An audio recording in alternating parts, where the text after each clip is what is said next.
coisa querida! Seguimos aqui com os direitos sociais trabalhistas individuais. A gente está falando a respeito do salário mínimo, já falamos dele, das características, um monte de súmulas vinculantes a respeito do tema. A gente vai falar ainda a respeito de outros direitos referentes ao salário. Vem comigo. Inciso 5º. Piso salarial proporcional à extensão e à complexidade do trabalho. Então, aqui você tem que lembrar que na hora de definir um piso salarial de uma determinada categoria, o que eu devo levar em consideração? 2 fatores, extensão e complexidade do trabalho.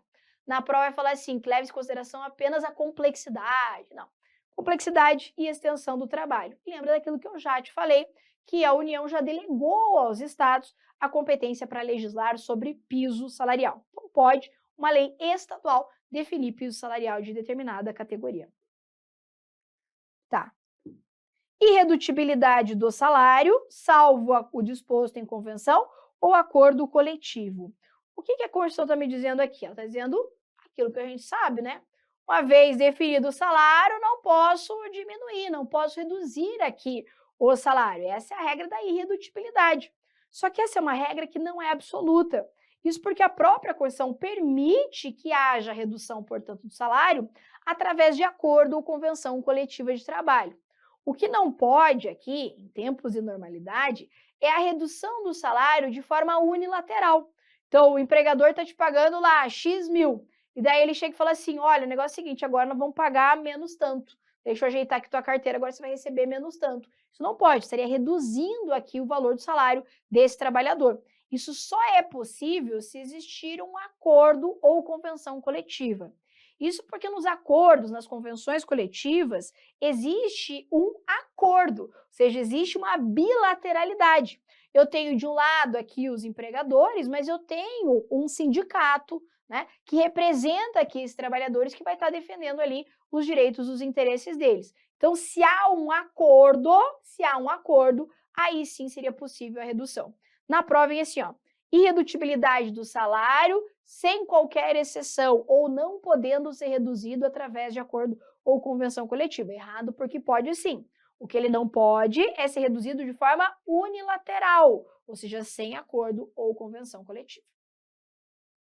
Garantia de salário nunca inferior ao mínimo para os que percebem remuneração variável. Aqui interessante. Tem alguns tipos de trabalhadores que o valor que eles recebem não é um valor fixo. Ele tem uma remuneração variável, recebe lá, às vezes, percentuais, essas coisas. O que a Constituição está me dizendo é que, mesmo para esses trabalhadores que recebem aqui uma remuneração variável, eles não têm um salário fixo, eles não podem receber menos do que o valor do salário mínimo. Tá?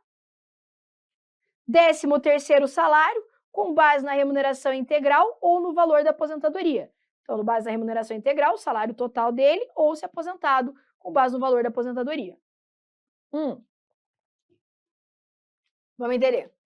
O 13º salário é aquela coisinha querida pro final do ano. É ou não é, Teteia? Final de ano tem Natal, é Ano Novo, é férias das crianças em casa, aí elas querem um picolézinho, quer ir para um parquinho, quer ir não sei o que, e é só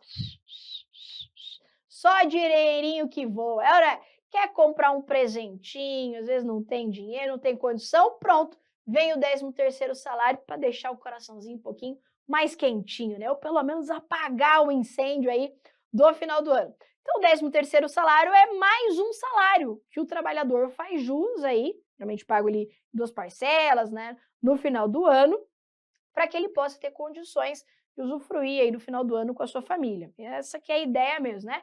No final do ano, geralmente, tá todo mundo já com a corda no pescoço, então, para ajudar aqui. Muita gente acaba usando isso aí, né, para pagar as contas do início do ano, né? Quando começa a vir todo aquele monte de imposto que a gente tem que pagar no início do ano. Mas esse que é o 13º. Então, o 13º salário é o valor de um salário integral. Na prova vem dizendo que o 13º salário é 50% do valor da remuneração integral. Não, é um salário inteiro. Ou, se a pessoa for aposentada, o valor da aposentadoria. Remuneração do trabalho noturno superior à do diurno. Aqui bem importante, ó. O trabalho noturno, ele é sempre superior ao trabalho diurno. Isso porque Teté é a corujinha de plantão? Atenção, você que é coruzinha. Ai, professor, eu só gosto de trabalhar à noite. Sei, mas deixa eu te contar. Apesar de você se sentir produtivo, às vezes à noite, tem muita gente que de fato é assim, o nosso corpo, biologicamente, ele foi feito para trabalhar durante o dia. Isso porque o pico de cortisol, olha, a tia mandando os Paranauê aqui, rapaz. O pico do cortisol é lá pelas 6, 7 horas da manhã. É o nosso corpo dando assim, ó, ei, hora de levantar. Professor, meu cortisol anda meio desregulado aí, né? Enquanto que a melatonina, que é quando a gente já deve ir se acalmando e tal, é no período da noite. Isso porque eu não sei se você lembra aí, mas nós morávamos nas cavernas, né? E o perigo noturno, você sabe, né? Era dinossauro passando, né? As coisas pré-históricas. Então, essa hora de dizer pro homem assim, ó, corre pra caverna e fica quietinho lá. Não vai sair, se arriscar aí na vida no meio da selva aí na madrugada. Fica dentro da caverna. Durante o dia você está enxergando melhor. A gente não tem olho de onça, né? De sei lá, aqueles bichos que enxergam melhor. Aí a coruja. Então, é a hora que você fica dentro de casa. Logo, o nosso corpo ele tem um desgaste maior quando ele trabalha durante o período noturno. Logo, a gente sabe que tem pessoas que precisam trabalhar durante a noite. Por isso, essas pessoas, elas fazem jus aqui a uma indenização, como se estivesse falando assim, bom, já que você vai ter que sacrificar mais, então ganha mais por isso, que é esse adicional noturno. Então, a hora noturna, o valor que a pessoa ganha por trabalhar à noite, deve ser um valor superior à hora diurna. Ok aqui? E olha só o que diz essa súmula 213. É devido ao adicional de serviço noturno, adicional noturno aqui, ainda que sujeito o empregado ao regime de revezamento. A gente sabe que algumas atividades, elas funcionam em regime de revezamento, trabalho de noite, assim vai. Mesmo para esses empregados aqui, eles fazem jus aqui, então, ao adicional noturno. Proteção do salário na forma da lei, constituindo crime sua retenção dolosa. Veja só, é claro que a ideia é nunca reter salário de trabalhador, né? Reter salário é o empregador não pagar o salário, ele ficar com o salário na mão dele. Não pode fazer isso de jeito nenhum. Só que o que é crime, ou seja, o cara vai responder criminalmente, é a retenção dolosa, ou seja, aquela retenção com a intenção de não pagar o empregado mesmo, o seu trabalhador. Então, caso o empregador retenha o salário de forma dolosa, com a intenção, ele pode responder criminalmente. Veja que na prova vem assim: proteção do salário na forma da lei, constituindo crime sua retenção dolosa ou culposa. Não, que é crime é apenas a modalidade dolosa, ok? Aquela que tem a intenção ali mesmo. Salário família, pago em razão do dependente do trabalhador de baixa renda nos termos da lei. Aqui o salário família, ele é um benefício previdenciário, ou seja, para aquele trabalhador que contribui para a Seguridade, mas é para o trabalhador de baixa renda. Então, não é vem na prova assim, salário família paga em razão do dependente de qualquer trabalhador. Não. Salário família é em razão do dependente do trabalhador de baixa renda. Por que é em razão do dependente? Isso porque o salário família ele é pago num sistema de cotas, que ele vai receber uma cota de acordo com o número de dependentes que esse trabalhador tem. Então, se ele tem mais dependentes, ele recebe mais cotas do salário família. Menos dependentes, menos cotas do salário família. Então, essa aqui é a ideia. Então, ele é pago em razão do dependente, ou seja, depender do número de dependentes que ele tem, um valor, mas só para aquele trabalhador de baixa renda. Quem vai me dizer isso? Quanto que a renda para ser baixa renda e tal? É a lei. Não nos interessa aqui no direito constitucional. Isso é treta lá do direito previdenciário daí. Remuneração do serviço extraordinário superior no mínimo. Esses no mínimo, gente, é o que a banca chega até a dar um arrepio nela de emoção. Em 50% no normal. A hora extra, que é do serviço extraordinário, então você trabalhou tudo que você tinha trabalhado a tua jornada e está fazendo a mais, está fazendo hora extra. Você tem que receber um valor por isso, porque o certo é você estar fazendo o quê? Você está descansando com a sua família, momento de lazer, mas você não, você está lá na labuta fazendo hora extra. Tem direito a receber um valor. Esse adicional aqui da remuneração do serviço extraordinário é de no mínimo, é no máximo, é no mínimo, em 50% a mais do que a hora normal. Duração do trabalho normal não superior, agora falando da jornada aqui, né? Duração do trabalho normal não superior a 8 horas diárias e 44 semanais, facultada a compensação de horários e a redução da jornada mediante acordo ou convenção coletiva de trabalho. Já vou ler os dois aqui sobre jornada e já faço um esqueminha. Jornada de 6 horas para o trabalho realizado em turnos ininterruptos de revezamento, salvo negociação coletiva. Então, veja que a Constituição, ela me traz uma jornada de trabalho, qual é o tempo, né, que a gente pode trabalhar aí, só que ela já me traz as exceções também. Então, qual que é a regra aqui? Vamos pôr. Eu tenho a jornada de trabalho, que é de regra.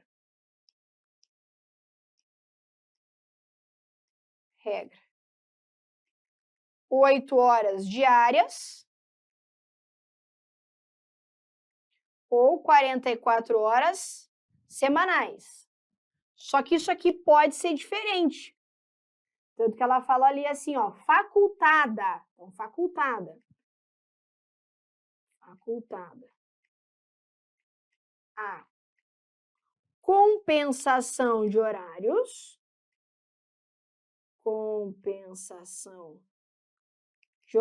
Isso aqui é o famoso banco de horas.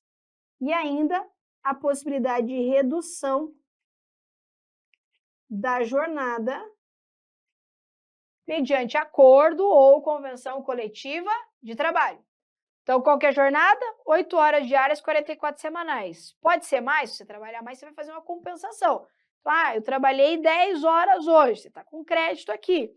Esse crédito você vai bater eventualmente de outro dia e tal, e você vai fazendo a compensação. Isso é possível. Ou ainda a redução da jornada. Para algumas atividades, a jornada não é de 8 horas, 6 horas, a depender ali da categoria. Mas isso vai depender do quê? De acordo ou convenção coletiva de trabalho. Então, jornada 8 horas diárias, 44 semanais, mas eu posso reduzir aqui ou compensar através de acordo ou convenção coletiva. Tá. Veja que essa jornada, ela cai em se tratando daqueles trabalhos realizados em turnos ininterruptos de revezamento.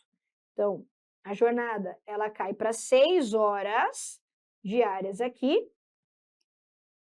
para aquele trabalho realizado em turnos ininterruptos de revezamento. Veja que daí a própria Constituição já traz a possibilidade lá de negociação.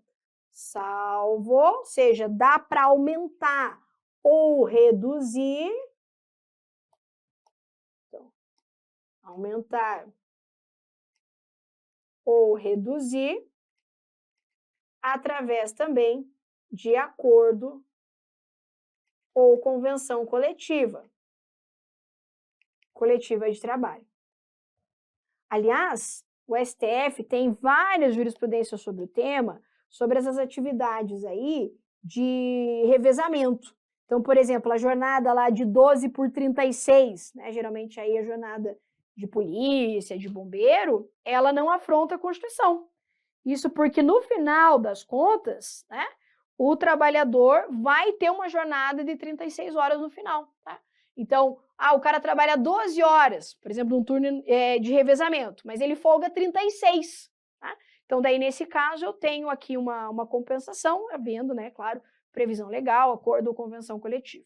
Ok aqui? Então, qual que é a jornada? 8 horas diárias, 44 semanais, facultada a compensação de horários ou redução de jornada, sempre negociado aqui, e a jornada já cai automaticamente para 6 horas, para aqueles trabalhos que envolvem turnos interruptos de revezamento, mas eu posso, de repente, aumentar ou reduzir essa carga através de acordo ou convenção coletiva de trabalho. E lembra dessa decisão do Supremo aqui, que fala da jornada, né, de 12 por 36, inclusive era caso de bombeiro aqui, né, que permite, que isso é possível, né, isso é possível desde que previsto aqui a regra, né, da compensação. Belezinha? Beleza. Alguns direitos que envolvem agora a proteção do trabalhador. Então, eu tenho vários direitos aqui que eu separo em grupos, né? Essa divisão é uma divisão minha meramente didática, tá? É só porque eu acho que fica mais lógico a gente agrupar os direitos por tópicos, assim, por temas, que eu acho que fica mais fácil de compreender, mas você vê como fica melhor aí. Proteção do mercado de trabalho da mulher mediante incentivos específicos nos termos da lei. Aqui eu tenho um grande exemplo de uma norma de eficácia limitada programática. Então, é a Constituição lá em 88 falando assim, olha, a gente sabe que o mercado de trabalho da mulher não é fácil, porque ela tem várias características que às vezes afastam ela do mercado de trabalho, como, por exemplo, uma gravidez, né? Há vários estudos que mais de 50% das mulheres que têm filhos ficam os 2 primeiros anos fora do mercado de trabalho, justamente por conta, né, da gravidez, da gestação, da situação do pós-parto, e elas encontram dificuldades para se reinserir no mercado de trabalho. Gente, isso aí só depois que eu virei mãe que eu vi que isso aí é uma grande verdade, né? Porque a gente fez isso da teoria, né, e tal, mas isso aí é uma grande verdade. A Constituição olha para isso e fala assim, a gente precisa proteger o mercado de trabalho da mulher para que essas mulheres possam continuar aí inseridas no mercado de trabalho. Só que ela não diz como isso vai ser feito. Ela joga essa responsabilidade para a legislação infraconstitucional. Ela fala que devem ser dados incentivos específicos, ou seja, incentivos para as empresas manter o trabalho da mulher mesmo, que ela tenha filhos, mesmo nos primeiros anos da vida dessa criança e tudo mais. Mas isso quem vai dizer como é a própria lei, tá? Redução dos riscos inerentes ao trabalho por meio de normas de saúde, higiene e segurança. Nós sabemos que a gente vai passar, pasme, mais da metade da nossa vida trabalhando, tá? No nosso ambiente de trabalho. Logo, um ambiente de trabalho salubre, ou seja, saudável, que se preocupe, então, com a saúde do trabalhador, com a sua segurança, é o mínimo que a gente pode né, exigir aqui. A depender da atividade, os riscos eles são intrínsecos à própria atividade do trabalhador. Por isso aqui, equipamentos de proteção individual, tá? Por exemplo, trabalhadores que ficam horas sentados, você ter lá uma estrutura de uma cadeira que seja confortável, para que a pessoa não possa, né, ter uma doença aí, um problema em decorrência do seu trabalho. Então, tudo isso deve ser pensado para que o trabalhador possa, né, se manter ali saudável, em umas condições de segurança. Então, é isso que a Constituição está dizendo, redução dos riscos inerentes ao trabalho. Então, o trabalho, naturalmente, ele gera riscos aqui para o trabalhador, que devem ser minimizados. É isso que a Constituição determina. Adicional de remuneração para atividades penosas, insalubres ou perigosas na forma da lei. Então, aquela velha regra de assim, tá sofrendo mais, tá penando mais, ou seja, você está se arriscando mais, você ganha mais. Então, tá trabalhando à noite, teu corpo está desgastando mais, adicional noturno. Tá trabalhando em uma atividade penosa, insalubre, um ambiente insalubre, uma atividade perigosa, tá aqui um adicional para você também. Então, é isso que a Constituição determina. Adicional numa remuneração vai ganhar valor a mais se trabalha nessas atividades. Proteção em face da automação na forma da lei. Ai, meu Deus, o que é isso aqui? A automação é esse processo de substituição da mão de obra humana pela máquina. Isso é um problema, né? Problema para os trabalhadores, para quem tem família para sustentar. De repente, lá você tem demissões em massa de uma determinada empresa, porque tem um robô agora que faz aquilo, né? Então, antes eu tinha lá 5, 6 funcionários para fazer uma atividade, agora eu tenho um robô que faz aquela atividade, e daí eu acabo tendo a demissão de vários trabalhadores e tudo mais. Isso é um problema para as famílias, para o trabalhador, mas também para a própria sociedade. Cabe ao Estado, então, tentar acalmar isso, proteger o trabalhador em face desse processo aqui de automação. A Constituição não entra em detalhes, ela fala que quem vai fazer isso é a lei. Isso aqui, quando cai, geralmente cai bem literal, e a banca vai dizer assim, ó, proteção em face da automação na forma da lei complementar. Não, aqui eu estou falando de lei ordinária. Lembra que lei complementar só é exigido para dispor a respeito da despedida imotivada, aquela indenização compensatória. Só lá eu tenho lei complementar. No resto aqui é tudo lei ordinária. Então, proteção do mercado de trabalho da mulher, nos termos da lei, estou falando de lei ordinária. Aqui, proteção em face da automação na forma da lei, eu estou falando de lei ordinária. Então, onde que eu tenho lei complementar? Só lá na despedida imotivada.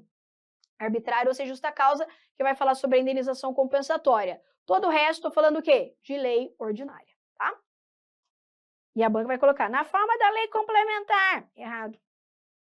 Seguro contra acidentes de trabalho a cargo do empregador, sem excluir a indenização a que este está obrigado, quando incorrer em dolo ou culpa.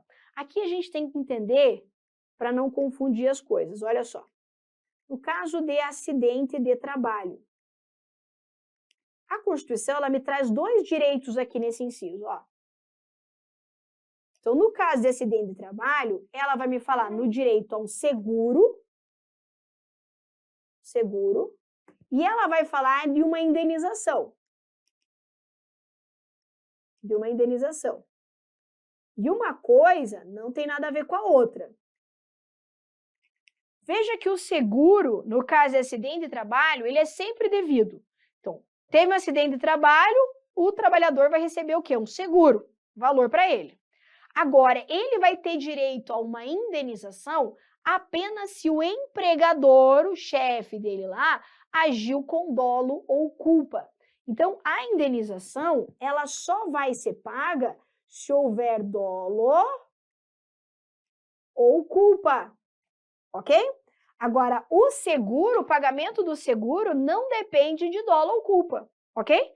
Então, o trabalhador se acidentou. Não importa se o empregador deu ou não deu equipamento, se ele agiu de forma dolosa ou culposa ou não fez nada errado, ele vai ter direito ao seguro. Agora, a indenização, ou seja, vai pagar outra coisa aqui para esse trabalhador, só se ele tiver agido, o empregador, de forma dolosa ou culposa. Mas imaginar que o empregado sofre um acidente lá porque o empregador não deu um determinado equipamento para ele.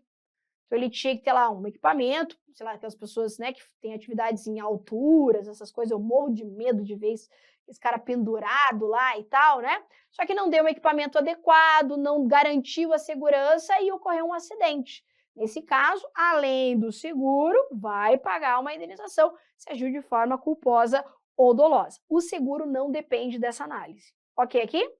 Tanto o seguro quanto a indenização, elas devem ser pagas por quem? Pelo empregador. Pagas pelo empregador. Sabe como é que isso aqui vem em prova? Quando vem a literalidade, ou vem dizendo assim, ó, que o trabalhador faz jus a um seguro contra acidente de trabalho, caso o empregador incorrer em dolo ou culpa. Errado. O seguro ele é devido independentemente de dolo ou culpa. O que depende de dolo ou culpa é o pagamento da indenização. Ok? Tá. Então, aqui foi. Proibições.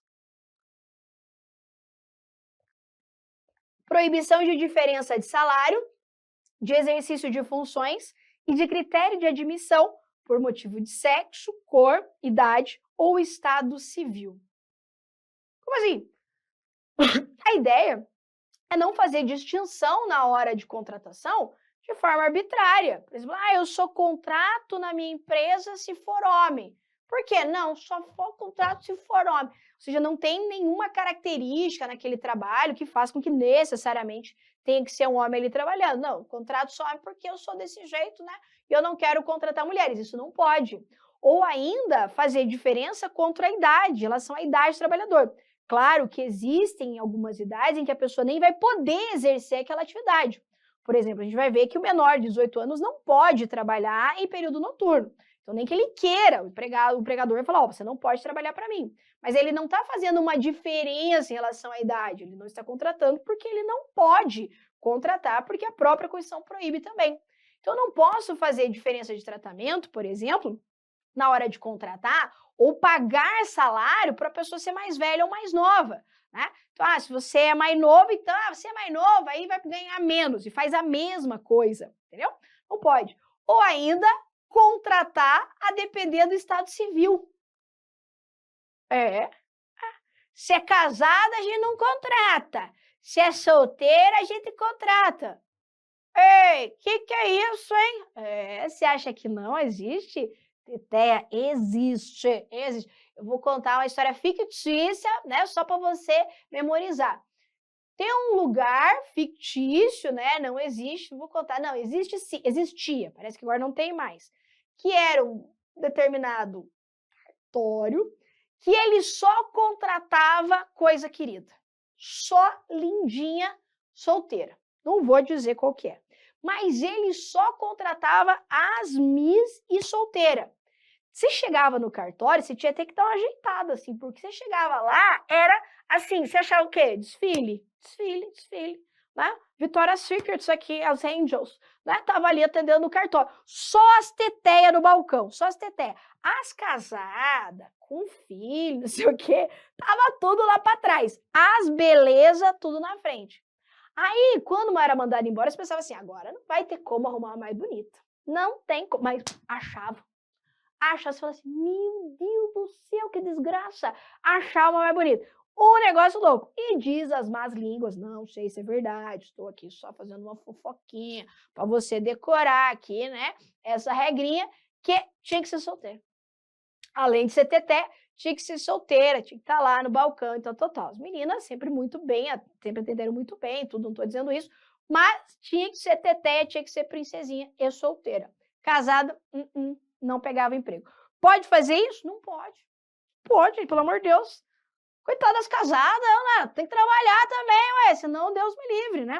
Não preciso nem dizer aqui que o sexo masculino e feminino também se refere aqui ao gênero, não só gênero masculino e feminino, mas também quanto à orientação sexual, né?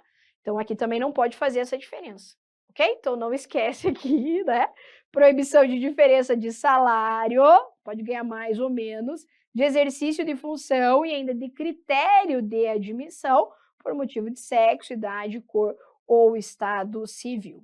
Não esquece dessa súmula que você já conhece, mas que é importante a gente repetir aqui, ó. O limite de idade para inscrição em concurso público só se legitima, ou seja, só é possível, em face desse artigo da Constituição, quando possa ser justificado pela natureza das atribuições do cargo a ser preenchido. Então, veja que a Constituição fala assim, ó, não pode fazer diferença quanto à idade. Mas a gente sabe que para determinados cargos públicos, a Constituição estabelece idade mínima, às vezes idade máxima. Nesse caso, entendeu o STF que isso é possível, mas desde que isso se justifique em decorrência das atribuições do cargo. Então, por exemplo, não faria o menor sentido se estabelecer um limite de idade, por exemplo, de, sei lá, 25 anos, né, para poder fazer concurso para cargo de técnico do INSS. Isso não tem a menor justificativa. Mas, eventualmente, é constitucional, e o STF também já reconheceu isso, se eu defino um limite máximo de idade para cargos, por exemplo, na Polícia Militar. Isso porque a atividade de policial militar exige um vigor físico, todo um preparo físico e tal, e que a gente sabe, né, que se o cara ingressar muito mais tarde, ele vai ter muito menos disposição por mais tempo naquela atividade. Por isso, para aquela atividade, preciso contratar os novinhos mesmo, entendeu? E não os mais velhos. A gente sabe, Teté, não adianta falar. Passa dos 30, os hormônios, ó. Ai, professora, eu estou ótima. Parabéns. Mas é igual dos 20? É igual nos 20? Não. Ai, professora, eu estou melhor que nos 20. Porque às vezes com 20 você não tinha o dinheiro que você tem hoje para fazer os negócios. Mas assim, fisiologicamente, biologicamente, o nosso vigor físico mais jovem é diferente, né? Depois dos 30, 35 anos, né? Cada vez mais, né, o ser humano tem se mantido mais jovem, né, mais ativo. Só ser lembrado da música, né, do Sérgio Reis. Panela velha que faz comida boa. E ele tá falando de uma mulher que tem mais de 30 anos. Então, pro Sérgio Reis, na época que ele fez lá a música, mais de 30 é velho. Você tá entendendo? Então, infelizmente, nós sabemos que a sociedade é cruel nesse ponto. Então, limites de idade mínimos e máximos só são possíveis como critério de acesso a determinados cargos públicos se as atribuições do cargo justificarem essa diferença. E lembra também que tem que ter previsão em lei, tá? Então, essa aqui seria uma exceção, tá? Proibição de qualquer discriminação no tocante a salário e critérios de admissão do trabalhador portador de deficiência. Aqui é a ideia assim: eu não posso fazer discriminações abusivas, mas eventualmente determinadas profissões não vão poder ser realizadas por determinadas pessoas com algumas deficiências. Vamos pensar isso no serviço público, que fica bem fácil da gente visualizar. Na atividade policial, né, vamos pegar aqui a atividade da polícia militar. Se a pessoa for um cadeirante, ele não vai ter condições de realizar esse concurso. Por quê? Porque a sua deficiência, ela o incapacita para o exercício pleno daquela atividade. Você entendeu? Então, o que a Constituição está dizendo aqui é que não pode discriminação tanto no valor do salário, ou seja, quanto a pessoa recebe, quanto no critério de admissão do trabalhador portador de deficiência, mas sempre lembrando que a depender da deficiência da limitação, há impossibilidade aqui de contratação. O que não pode, por exemplo, eu tenho lá 2 secretárias numa empresa. Uma que tem uma determinada deficiência, a outra que não tem a deficiência. As duas realizam a mesma atividade, mas eu pago menos para aquela trabalhadora que tem uma determinada deficiência. Isso é inconstitucional. Você está entendendo aqui? Muito bem. Então, sempre dentro da busca, né, daquela questão da igualdade formal e da igualdade material. Proibição de distinções entre trabalho manual, técnico e intelectual ou entre os profissionais respectivos. Aqui é a ideia de que todos são trabalho, né? Então, tanto trabalho manual, quanto trabalho técnico ou trabalho intelectual, eles têm o seu respectivo valor, o seu valor. E ainda entre os profissionais. Então, eu não posso criar esse tipo de distinção, né? Eu sempre falo que isso aqui eu lembro da minha mãe na hora, né? Eu lembro da minha mãe na hora que eu vejo esse direito. A minha mãe hoje acho que não mais, mas tinha uma época, vou contar essa história porque ela é engraçada, né? Eu tinha uma época que eu estava com 4 trabalhos, eu tinha 2 escritórios e eu estava dando aula em 2 lugares. Cara, eu trabalhava demais, assim, sabe? Era uma loucura. E daí, chegava o final de semana, eu queria ir para casa dos meus pais, que eles moravam na fazenda, eles moram na fazenda, né? E eu queria ir para casa dos meus pais e só descansar, entendeu? Eu queria ver lá, deitado na rede, ouvir os passarinhos cantando. Às vezes não queria nem que o passarinho cantasse muito, para não me atrapalhar, que eu só queria dar aquela descansadinha, aquela dormidinha. Aí eu chegava lá no final de semana e minha mãe falava assim: nossa, mas por que você tá cansada desse jeito? Eu falei: mãe, porque eu trabalhei muito. Mas trabalhou como? Sentada no ar-condicionado. Aí ela falava assim: cansado? Cansado tá lá o peão. Ela mostrava lá o cara que tava lá carpindo, roçando e tal. Eu falava assim: mas cansa também, né? Mas pra minha mãe, não. Pra minha mãe, não. Pra minha mãe, o que cansa é o quê? É o carpir, é o roçar, é o braçal. Ela falava: nada. Cansado de quê? Tão jovem, né? Aí eu tenho que falar assim: minha mãe, a Constituição proíbe distinção entre trabalho manual, técnico e intelectual. É trabalho também, cansa também. Cara, cansa a cabeça. Às vezes é o pior cansaço, né? Porque você deita na cama, parece que você não descansa. Ainda tá tudo, a cabeça pensando: mas minha mãe, era difícil. Aí eu tenho que relembrar ela que é proibida a distinção entre trabalho manual, técnico e intelectual. Não esquece isso, ou entre os profissionais. E para finalizar aqui as proibições, é a proibição do trabalho noturno, perigoso ou insalubre, a menores de 18 e de qualquer trabalho a menores de 16 anos, salvo na condição de aprendiz a partir de 14 anos. Ai, meu Deus do céu, é 18, é 16, é 14. Ai, senhor, não esquece, é assim que funciona, ó. A Constituição, então, ela vai me falar em 3 idades para trabalhar. Ela vai falar de 14, ela vai falar em 16, ela vai falar em 18. Quando que dá para começar a trabalhar no Brasil? Dá para começar a trabalhar no Brasil a partir dos 14. Na prova vai dizer que a partir dos 16. Não é. Começa a trabalhar a partir dos 14 anos. Dos 14 aos 16, você vai poder trabalhar, mas apenas na condição de aprendiz.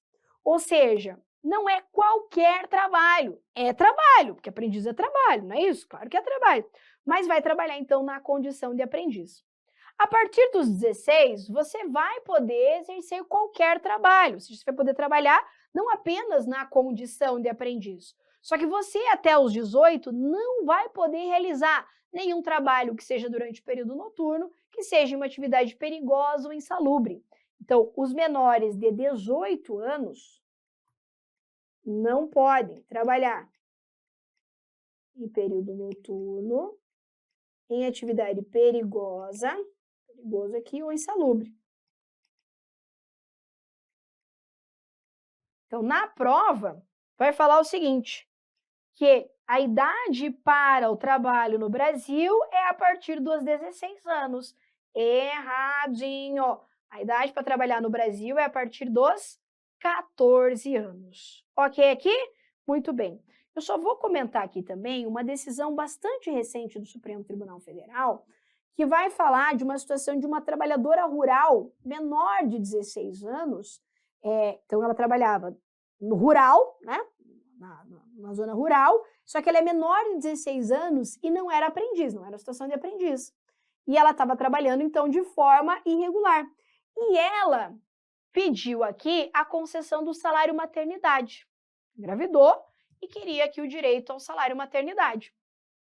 E esse salário maternidade foi negado a ela, alegando que ela não tinha nem idade para trabalhar aqui na atividade, porque ela era menor de 16 anos, e ela estaria trabalhando, então, na zona rural. Então, olha a situação. Mulher trabalhadora rural, menor de 16 anos.